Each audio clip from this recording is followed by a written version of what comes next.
Welcome to Ramu stock broking. ఈరోజు bank Nifty open breakout strategy గురించి చూద్దాం. సో చాలామంది చాలా రకాల ఓపెన్ బ్రేక్అవుట్ స్ట్రాటజీస్ ఇప్పటివరకు యూట్యూబ్లో పెట్టారు. సో నాకు తెలిసిన నేను పాటిస్తున్న ఓపెన్ బ్రేక్అవుట్ స్ట్రాటజీని ఇప్పుడు మీకు ఈ వీడియోలో వివరిస్తున్నాను. సో నేను ఈ బ్యాంక్ నిఫ్టీకి మాత్రమే ఉపయోగిస్తాను. ఇది కూడా పూర్తిగా ఆప్షన్స్ను సెల్ చేయడం కోసం మాత్రమే నేను ఈ స్ట్రాటజీని వాడతాను. ఎప్పుడైతే నాకు ఓపెన్ బ్రేక్అవుట్ స్ట్రాటజీ వచ్చిందో అప్పుడు నేను ఆప్షన్స్ మాత్రమే రైట్ చేస్తాను, అంటే ఆప్షన్స్ మాత్రమే సెల్ చేస్తాను అన్నట్టు. ఎందుకనంటే ఆప్షన్ సెల్లింగ్కి ప్రాఫిటబుల్ ఛాన్సెస్ కొంచెం ఎక్కువగా ఉంటాయి.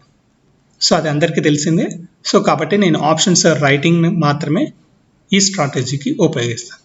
సో ఈ స్ట్రాటజీ వల్ల మనకు మెయిన్గా ఏం అర్థమవుతుందంటే సైడ్ వేస్ మార్కెట్ను ఈ స్ట్రాటజీ దాదాపుగా అవాయిడ్ చేస్తుంది. అంటే మార్కెట్ సైడ్ వేస్లో ఉందా లేదా అనేది ఈ స్ట్రాటజీ మనకు ముందుగానే చూపిస్తుంది. సో ఈ స్ట్రాటజీలో ఆ ఓపెన్ బ్రేక్అవుట్ అయ్యేంత వరకు లేదా ఆ సైడ్ వేస్ నుంచి బయటికి వచ్చేంత వరకు మనం వేచి చూడాల్సిందే. కొన్ని సందర్భంలో చాలా రోజులు బ్యాంక్ నిఫ్టీలో సైడ్ వేస్, అంటే ఒకసారి మార్కెట్ ఓపెన్ అయిపోయి అక్కడనే డే మొత్తం సైడ్ వేస్లో ఉన్న మార్కెట్లు మనం చూసాము. సో ఈ సైడ్ వేస్లో ఏమవుతుందంటే వేరే ఇండికేటర్స్ ఏదైనా వాడినప్పుడు, ఈవెన్ మూవింగ్ యావరేజ్ కానీ ఆర్ఎస్ఏ కానీ వాట్ మేబీ ఏదైనా ఇండికేటర్స్ వాడినప్పుడు సో కొంతవరకు బయింగ్ సెల్లింగ్ ఇచ్చేస్తూ స్టాప్ లాస్ హిట్ అవుతూ ఉంటాయి. సో ఎప్పుడైతే వన్స్ ఈ బ్రేక్అవుట్ అయింది అంటే దెన్ అప్పుడు ఆల్ ఇండికేటర్స్ దాని పాయింట్ ఆఫ్ లో ఫాలో అవుతూ ఉంటుంది. సో అందుకోసమే నేను ఈ ఓపెన్ బ్రేక్అవుట్ స్ట్రాటజీని చాలా జాగ్రత్తగా చూస్తూ ఉంటాను అండ్ నేను బిలీవ్ కూడా చేస్తూ ఉంటాను ఈ స్ట్రాటజీని. సో ఈ బ్యాంక్ నిఫ్టీని నేను 5 minutes టైం ఫ్రేమ్లో మాత్రమే చూస్తాను. నా టైం ఫ్రేమ్ వచ్చేసి 5 minutes. ఇది బ్యాంక్ నిఫ్టీకి మాత్రమే నేను ఉపయోగిస్తున్నాను. సో ఆ స్ట్రాటజీ ఎలా ఉంది ఒకసారి చూద్దాం. సో ఇక్కడ మీరు చూస్తున్నట్టుగా బ్యాంక్ నిఫ్టీ చార్ట్ ఇక్కడ ఉందండి. సో ప్రతి క్యాండిల్ వచ్చేసి 5 minutes టైం ఫ్రేమ్లో ఉంది. సో నేను ఈ 5 minutes టైం ఫ్రేమ్ యొక్క లోను అదేవిధంగా హైను, అంటే ఫస్ట్ 5 minutes మనకు మార్కెట్ ఓపెన్ అవుతుంది కదా, 9:15కి ఓపెన్ అవుతే 9:20 వరకు వచ్చిన లోను హైని ఒక లైన్గా గీస్తాను. సో నాకు ఇది రెసిస్టెన్స్ లైన్ అండి, ఇది సపోర్ట్ లైన్. నాకు మార్కెట్ దీని కిందికి వచ్చి వెళ్తుంటే నాకు బ్రేక్అవుట్ అయినట్టు, దీని పైనుంచి వెళ్తుంటే ఇది అప్ సైడ్ బ్రేక్అవుట్ ఇచ్చినట్టు. ఈ మధ్యలో ఉన్నంతసేపు there is a no trading day అన్నట్టు, అంటే నాకు ఆర్డర్ తీసుకోవడానికి ఏది సూటబుల్గా లేదు అన్నట్టు. అండ్ ఇది ఎలా మనం వర్కింగ్ మార్కెట్ టైమ్స్లో ఎలా చూడాలి నేను ఇప్పుడు చూపిస్తాను. అండ్ ఇప్పుడు మార్కెట్ రన్నింగ్ అవుతుందండి. సో ఇక్కడికి వచ్చేసి టుడే క్యాండిల్ ఇది సెలెక్ట్ చేసుకోండి. రైట్. సో ఇది చూసారా, ఫస్ట్ క్యాండిల్ యొక్క హై, ఎఫ్సి హై అంటే ఫస్ట్ క్యాండిల్ యొక్క హై, ఎఫ్సిలో అంటే ఫస్ట్ క్యాండిల్ యొక్క లో, అంటే 5 నిమిషాల క్యాండిల్ యొక్క లో హైని ఆటోమేటిక్గా ఇది డ్రా చేసింది. సో 5 minutes యొక్క హై ఎంత ఉంది, 23,795. ఇది ఈ రోజుకి. దీనిపైన మార్కెట్ ఫ్రెష్ క్యాండిల్ ఓపెన్ కావాలి, టచ్ అయిన క్యాండిల్ కాకుండా ఫ్రెష్ క్యాండిల్ ఉండాలి. ఈ లైన్ టచ్ అయింది, దీన్ని వదిలేయండి, ఫ్రెష్ క్యాండిల్ ఉండాలి. ఇలా ఈ లైన్కి దూరంగా ఫ్రెష్ క్యాండిల్ ఉన్నంతసేపు నేను ఇక్కడికి వచ్చి ఆప్షన్స్ సెల్ చేస్తూ ఉంటాను. ఇక్కడ 23,600 కింద ఉన్న పుట్ ఆప్షన్స్ నేను సెల్ చేస్తూ ఉంటాను. ఇది చూడండి, దీనిపైన ఉన్నంతసేపు మార్కెట్ కంటిన్యూగా అప్ ట్రెండ్కి వెళ్తూనే ఉంది. ఇది ఎంతవరకు వెళ్తుందా అనేది మనకు తెలియదు, ఎందుకంటే ఫ్యూచర్ బై చేసిన వాళ్ళు ఎంతవరకు వెళ్తుంది అనే టార్గెట్స్ ఆలోచిస్తారు. బట్ ఆప్షన్స్ ట్రేడ్ చేసే వాళ్ళకు చాలా తక్కువ ప్రీమియం ప్రాఫిట్ దొరుకుతుంది. కాబట్టి నేను ఇది ఎంత దూరం వెళ్తుందని చూడను. సో దీని కిందికి వస్తుందా లేదా మాత్రమే చూస్తాను, అంటే మళ్ళీ ఈ ట్రెండ్ టర్న్ అయ్యి ఈ లైన్ కిందికి ఏమైనా వస్తుందా లేదా అది మాత్రం అబ్జర్వ్ చేస్తుంటా. అంతసేపు నేను ఈ 23,600 దాని కింద మినిమం 200 పాయింట్స్ తీసుకుంటాను రెగ్యులర్గా అయితే, ఎందుకంటే మేబీ వోల్టేజ్ మార్కెట్లో ఇది రివర్స్ అయ్యి ఇక్కడ దాకా వచ్చే ఛాన్సెస్ ఉంటాయి. కాబట్టి 23,600 లేదా దానికన్నా ఒక 200 పాయింట్స్ కింద నుంచి ఆప్షన్స్ను పుట్ ఆప్షన్స్ను నేను సెల్ చేసుకుంటూ వస్తాను. సో పుట్ ఆప్షన్స్ మనం సెల్ చేసుకుంటూ రావడం వల్ల మార్కెట్ ఒకవేళ దీనిపై నుండి మార్కెట్ పెరగకుండా ఇంతలో ఉన్నా కూడా ఈ ఆప్షన్స్ కరిగిపోవడానికి ఛాన్సెస్ ఉన్నాయి. సో కాబట్టి 5 మినిట్స్ పైన ఉన్నంతసేపు నేను మార్కెట్ని ఫస్ట్ 5 మినిట్స్ యొక్క హైకి పైన ఉన్నంతసేపు కింద ఆప్షన్స్ నేను సెల్ చేస్తూ ఉంటాను. సార్ ఇక్కడ నుంచి ఇక్కడ వరకు వెళ్ళింది కదా, నేను డైరెక్ట్గా కాల్ తీసుకోవచ్చు కదా అంటారు. సో మేబీ కాల్ తీసుకోవచ్చు, కానీ నేను ఆ రిస్క్ నేను బేర్ చేసుకోదలుచుకోలేదు. మేబీ కొన్ని సందర్భాల్లో ఇది రివర్స్ కావచ్చు, ప్రీమియం మీటింగ్ జరగవచ్చు. సో ఆప్షన్స్లో ఏమవుతుంది, ఆప్షన్స్ రైటింగ్లో ప్రీమియం మీటింగ్ జరిగినా కూడా ప్రాఫిట్ వస్తుంది. కాబట్టి ఐ విల్ ప్రిఫర్, నా పర్సనల్గా నేను ప్రిఫరబుల్ చేసేది మాత్రము ఆప్షన్స్ రైటింగే. కాబట్టి నేను నాకు తగ్గట్టుగా నేను ఆప్షన్స్ను సెల్ చేస్తూ ఉంటాను. ఎన్ని లాట్స్ తీసుకోవాలి సార్? ఇక్కడ ఎన్ని లాట్స్ అయినా తీసుకోవచ్చు, అది మీ రిస్క్ రివార్డ్ పైన ఆధారపడి ఉంటుంది. నేను మాత్రం సింపుల్గా ఒక లాట్ మాత్రమే నేను తీసుకుంటాను, ఒక లాట్ ఆప్షన్ సెల్లింగ్ మాత్రమే తీసుకుంటాను. సో ఇదైతే ఈరోజు క్లియర్గా అప్ ట్రెండ్లో ఉంది కాబట్టి సార్ మీకు పుట్లో ప్రాఫిట్ వచ్చింది. మేబీ దీని మధ్యలో ఉన్నప్పుడు ఏం జరుగుతుంది, ఇటు కిందికి ఉన్నప్పుడు ఏం జరుగుతుంది, విల్ చెక్.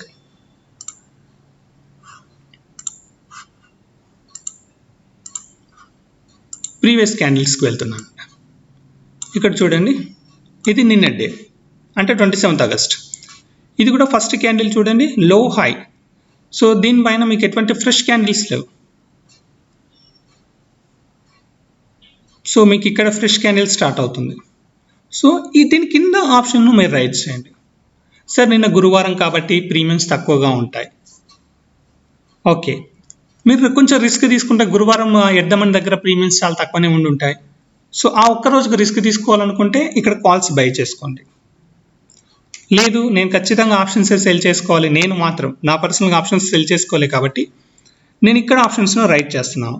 ఇక్కడ 23,400 యొక్క ఆప్షన్స్ను సెల్ చేస్తూ ఉంటాను. సో ఆ రోజు మొత్తానికి ఎక్కడ కూడా దీని కిందికి రాలేదు.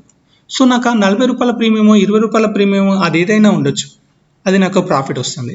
ఒకవేళ మరీ ప్రీమియం తక్కువగా అనిపించింది అనుకోండి, నేను నెక్స్ట్ వీక్ కాంట్రాక్ట్కి వెళ్ళేసి అక్కడ పుట్లు రైట్ చేస్తాను.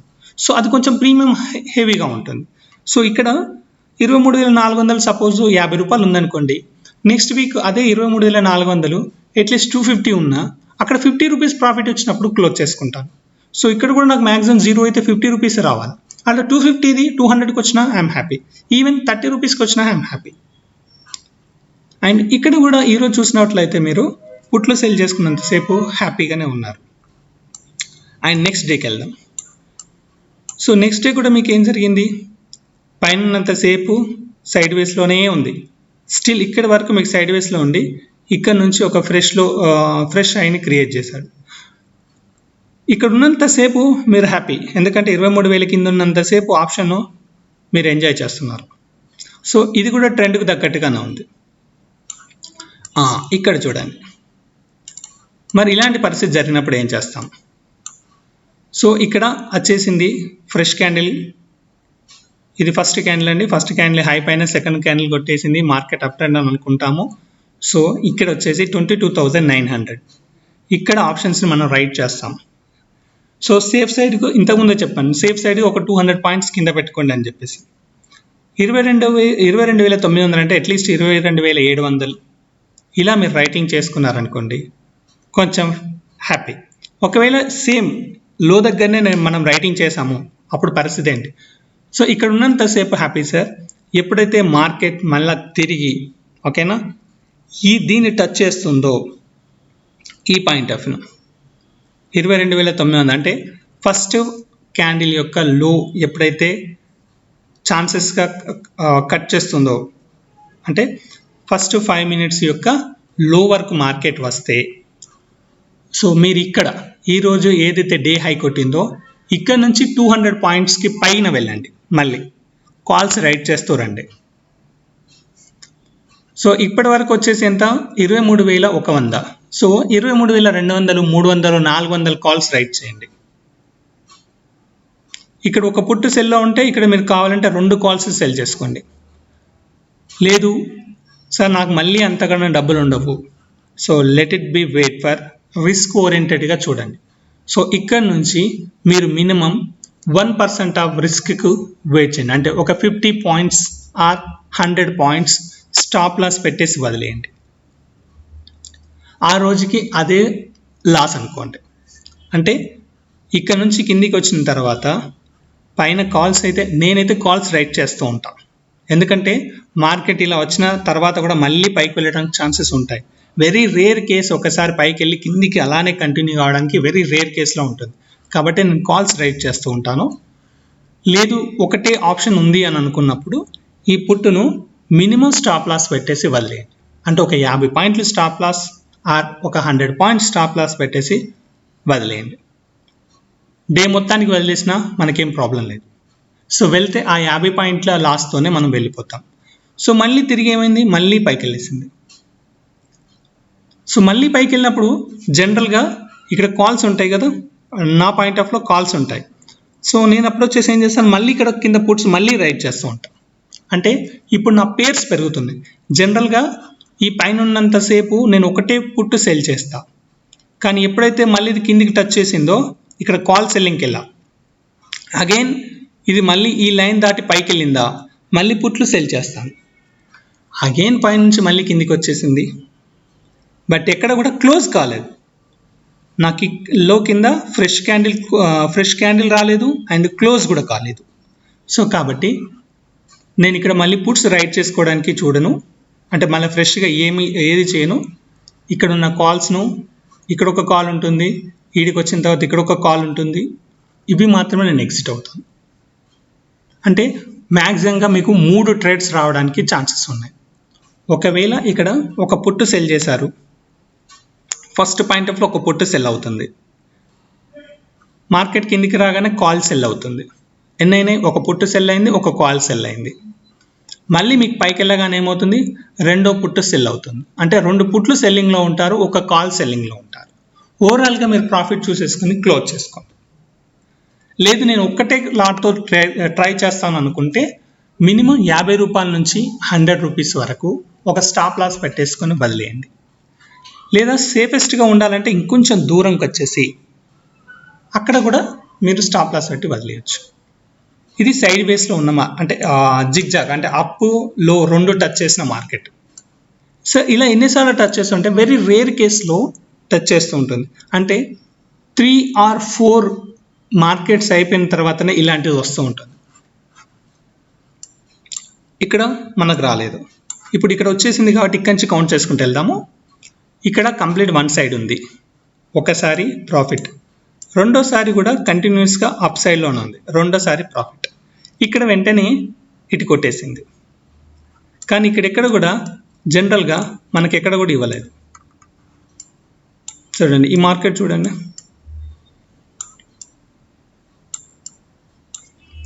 ఫస్ట్ 5 minutes క్యాండిల్ ఇది. సో ఈ రెండింటి మధ్యలోనే మార్కెట్ ఉంది. సో ఈ రెండింటి మార్కెట్ మధ్యలో ఉన్నంతసేపు వీఆర్ హ్యాపీ.